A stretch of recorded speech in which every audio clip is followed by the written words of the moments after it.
अब इस ईरा में जहां लोग पेट खोलने की बात सुनकर ही डर जाते हैं, क्या उसे ऐसा बंदा मिलना पॉसिबल भी है? इन सारी प्रॉब्लम्स के बारे में सोचते हुए वो खड़ा हो गया। उसने सबसे पहले सर्जरी के लिए एक नाइफ बनवाने का सोचा। इसके लिए उसे पैसे चाहिए होंगे। ड्रॉर खोलते ही उसे पैसे के कुछ मॉडर्न नोट्स दिखे। वो फिर से उस सिस्टम या एंजल जो भी हो उसे कोसते हुए कहने लगा कि अगर उसे इस जनरेशन में भेजना ही था तो कम से कम इस जगह के पैसे भी तो देता। फिर मुस्कुराते हुए वो पैसे के बारे में सोचता है। वो भागते हुए अपने बड़े भाई के पास पहुंच गया। बेशर्मों की तरह हंसते हुए वो उससे पैसे मांगने लगा। वो मन ही मन कहने लगा कि यही तो फैमिली होने का फायदा होता है। पैसे लेकर वो शहर के मार्केट में जा पहुंचा।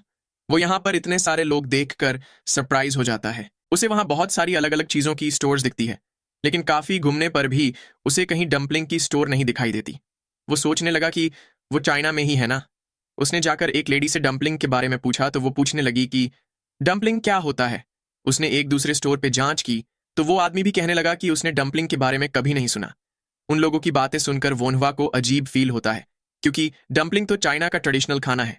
उसकी खोज वॉर में मरे लोगों को ट्रिब्यूट देने के लिए हुई थी। उसने कंक्लूड किया कि शायद इस ईरा में अब तक डंपलिंग की खोज नहीं हुई।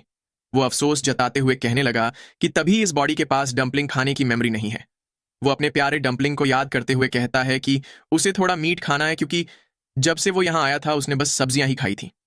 उसके प्रोटीन्स का क्या होगा? ऐसे ही घूमते हुए वो एक बड़ी सी स्टोर के बाहर आ खड़ा हुआ।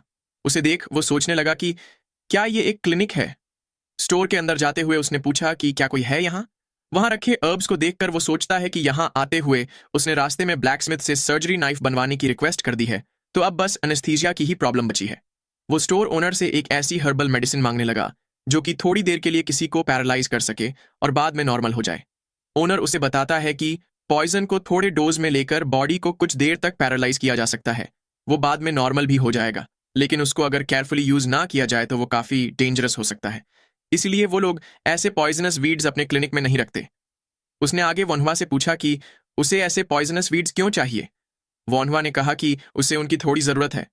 तभी वहीं पीछे बैठा एक आदमी पूछने लगा कि अगर वो ऐसे पॉइजनस वीड्स ला कर दे तो वो उसे कितने पैसे दे सकता है। वोनवा सोचता है कि उसे अगर उन वीड्स के साइड इफेक्ट्स जानने हो तो उसे बहुत सारी हर्बल मेडिसिन के साथ इनफ एक्सपेरिमेंट्स करने होंगे, और इन एक्सपेरिमेंट्स के लिए उसे काफी सारे चूहे भी चाहिए होंगे। इसीलिए फिलहाल उसे प्राइस कम रख के पहले उन हर्बल मेडिसिन के बारे में जान लेना चाहिए, और बाद में वो डिसाइड कर सकता है कि वो उन्हें खरीदेगा या माउंटेन्स पे जाकर खुद से लाएगा। वो उस आदमी को बताता है कि उसे ज्यादा हर्ब्स नहीं चाहिए, पर उसे अलग अलग वैरायटीज के चाहिए। अगर वो डिफरेंट टाइप्स के पॉइजनस वीड्स ला सके तो वो हर 3 रूट्स के बदले में उसे एक कॉइन देगा। उस आदमी ने कहा कि उसके लिए 3 रूट्स के बदले में एक कॉइन काफी कम है। वोनवा ने कहा कि तो फिर 2.5 रूट्स के बदले एक कॉइन। अगर इससे ज्यादा महंगा होगा तो फिर वो खुद जाकर ले आएगा। उस आदमी ने कहा कि वोनवा काफी कंजूसी कर रहा है, लेकिन वो इसके लिए तैयार है। वो अगले दिन माउंटेन पे जाएगा और 2 दिन बाद उसके पास वीड्स लेकर आएगा। वोनवा भी इसके लिए तैयार हो गया। वहां पर अपना काम निपटाकर वापस जाते हुए वोनवा ने सोचा कि स्टोर ओनर के कहे मुताबिक वो डिसइंफेक्टेंट के लिए हार्ड अल्कोहल का यूज कर सकता है। इसलिए वो उसे लेने रात को टैवर्न पे जाएगा। अब बस उसे एनेस्थेटिक एक्सपेरिमेंट्स के लिए चूहे ढूंढने हैं। इसके लिए वो चलते हुए चाओ काउंटी के सबर्ब एरिया में पहुंच गया। ये जमीन खेती के लिए सूटेबल नहीं है, और यहां रहने वाले लो क्लास के लोग खाना और सोना गंदी जगहों पे करते हैं। नॉर्मली कहा जाए तो ये एक स्लम एरिया है। वोनवा को इस बॉडी की मेमोरी से पता चला था कि यहां रहने वाले लोग काफी बार चूहे, मेंढक और सांप खाते रहते हैं। उसे वहां पड़ी गंदगी से काफी गंदी स्मेल आ रही थी। वो अपनी नाक दबाकर चलते हुए सोचता है कि ये जगह है ही ऐसी जहां लोग भूख से मरते हो। इसमें और ग्रुप बनाकर रह रहे भिखारियों में कोई अंतर नहीं है। वोनवा को इस जगह के हालात उसने जितना सोचा था उससे भी बदतर लगते हैं। तभी किसी चीज ने उसका ध्यान खींचा। वहां पर काफी सारे लोग भीड़ लगाकर परेशान एक्सप्रेशंस के साथ कुछ देख रहे थे। वोनहुआ ने सोचा कि आखिर वहां चल क्या रहा है। वो उन लोगों की भीड़ में से आगे जाने लगा। जब उसने आगे पहुंचकर देखा तो वहां कोई दर्द से चीख रहा था। उसने तेज कदमों से वहां बैठे आदमी की तरफ जाते हुए पूछा कि यहां हुआ क्या है। एक बंदे ने बताया कि वो आदमी फ्रूट्स तोड़ते वक्त पेड़ से गिर गया, पर ऐसा लगता है कि उसका पैर टूट चुका है। उसने वोनहुआ से पूछा कि लेकिन वो कौन है। वोनहुआ ने बताया कि वो एक फिजिशियन है और बस यहां से गुजर रहा था। उसने पूछा कि क्या वो उस आदमी को देख सकता है। वो बंदा हाँ में जवाब देते हुए उसे वहां बैठने को कहता है। वोनहुआ ने उस आदमी के पैर पे हाथ रखा तो वो दर्द से चीख उठा। वोनहुआ ने सोचा कि शायद उसकी हड्डी टूट चुकी है, लेकिन उसके पास फ्रैक्चर का एग्जैक्ट स्पॉट पता लगाने का कोई तरीका नहीं है। अगर हड्डी टूट गई और उससे उसके मसल फट गए तो उसे उसको भी स्टिच करना पड़ेगा। लेकिन क्या वो बिना किसी टूल्स और टेक्नोलॉजी के इसे ट्रीट कर पाएगा? और कोई तरीका ना पाकर उसने सबसे पहले घाव से बहता खून रोकने के लिए उस पर कपड़ा बांधकर लकड़ी से टाइट कर दिया। फिर वो घाव पे थोड़ा प्रेशर देकर उसे चेक करने लगा। इससे वो आदमी दर्द से चीख उठा। वनहुआ ने सोचा कि उसकी ब्लड वेसल्स बिल्कुल ठीक है, लेकिन उसकी हड्डी पक्का टूट गई है। लेकिन अब जबकि वो फ्रैक्चर कहाँ लगा है ये पता नहीं लगा सकता, और इससे उसके मसल फट सकते हैं, तो वो अभी के लिए उस हिस्से को स्टिच कर देगा। लेकिन इस काम की पॉसिबिलिटी पे सवाल उठाते हुए वो उस आदमी को देखने लगा।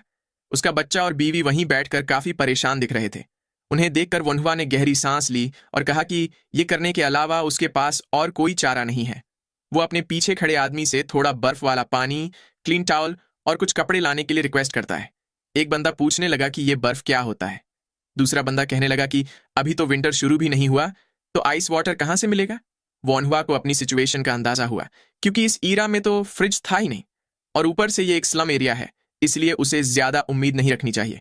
उसने कहा कि तो फिर कुछ ठंडा पानी ही ला दो। उस आदमी के बच्चे ने उससे पूछा कि क्या कुएं का पानी चलेगा। वनहुआ ने कहा कि हाँ चलेगा, लेकिन थोड़ा जल्दी, और साथ ही उनके पैर पर लगाने के लिए कुछ लकड़ी भी लेते आना। वो लड़का जल्दी आने का बोलकर तुरंत वहां से दौड़कर जाने लगा। वनहुआ भी उसे थैंक यू कहता है। थोड़ी देर बाद जब खून निकलना बंद हो गया तो वनहुआ ने पट्टी खोलकर उसे अच्छे से देखने का सोचा। उसका पैर काफी सूज चुका था, जिसे देखकर उसने कंक्लूड किया कि टूटी हुई हड्डी से पक्का उसके मसल्स फट गए हैं। वो सूजी हुई जगह देखकर फ्रैक्चर का पता लगाने की कोशिश करने लगा, लेकिन तभी कुछ देखकर वो दंग रह गया। उसको उस आदमी की हड्डी दिखाई देने लगी। उसे उसका टूटा हुआ हिस्सा भी दिखाई दे रहा था। इससे सरप्राइज्ड होकर वो सोचने लगा कि ये तो एक्सरे की तरह है। क्या ये कोई मैजिकल विजन है, या बहुत सारे प्रोस्थेटिक देखने की वजह से उसे इल्यूजन हो रहा है। तभी वो विजन गायब होने लगा। ये देखकर वो जल्दी से उस बंदे का इलाज करने की सोचता है। उसने पीछे खड़े बंदों से कहा कि उसे टूटी हुई हड्डी ठीक करनी है, इसलिए प्लीज इस आदमी को पकड़ो ताकि ये हिले ना। कुछ लोगों ने आकर उस आदमी को पकड़ लिया और वनहुआ उसकी हड्डी ठीक करने लगा। वो शुक्र मनाता है कि उसने उस विजन के खत्म होने से पहले ही हड्डी को वापस से फिट कर दिया। वो सोचता है कि शायद रीइंकारनेशन होने के बाद उसे कुछ एबिलिटी मिली है, लेकिन वो कुछ ज्यादा अच्छा भी दे सकते थे। खैर, ये उस मॉडर्न जमाने के यूजलेस पैसों से तो बेहतर ही है। तभी पीछे से वो बच्चा पानी लेकर आ गया। वनहुआ के पास जाते हुए उसने पूछा कि क्या उसके पापा ठीक हैं। वनहुआ ने कहा कि हाँ, वो ठीक है। फिलहाल के लिए वो बस दर्द की वजह से बेहोश हो गए हैं और थोड़ी ही देर में जाग जाएंगे।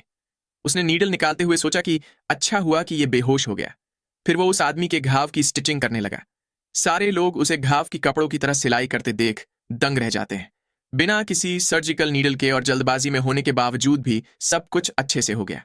उसने चैन की सांस ली, क्योंकि आखिरकार खून निकलना बंद हो चुका था। उसने सोचा कि अब तक तो वो बेहोश पेशेंट्स को ट्रीट करता आ रहा है, लेकिन आगे से उसे एनेस्थीसिया चाहिए होगा। वहीं वहां खड़े लोग उसे सिलाई करके खून रोकता देखकर डिवाइन डॉक्टर कहने लगे।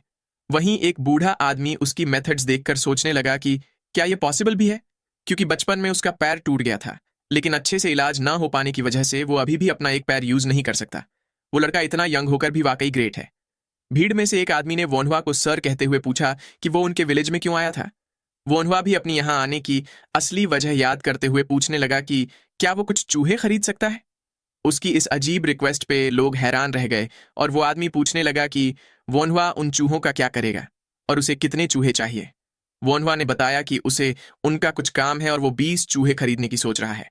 उस आदमी ने बताया कि वो इतने सारे चूहे एक साथ तो नहीं ला सकते, लेकिन ये पॉसिबल है।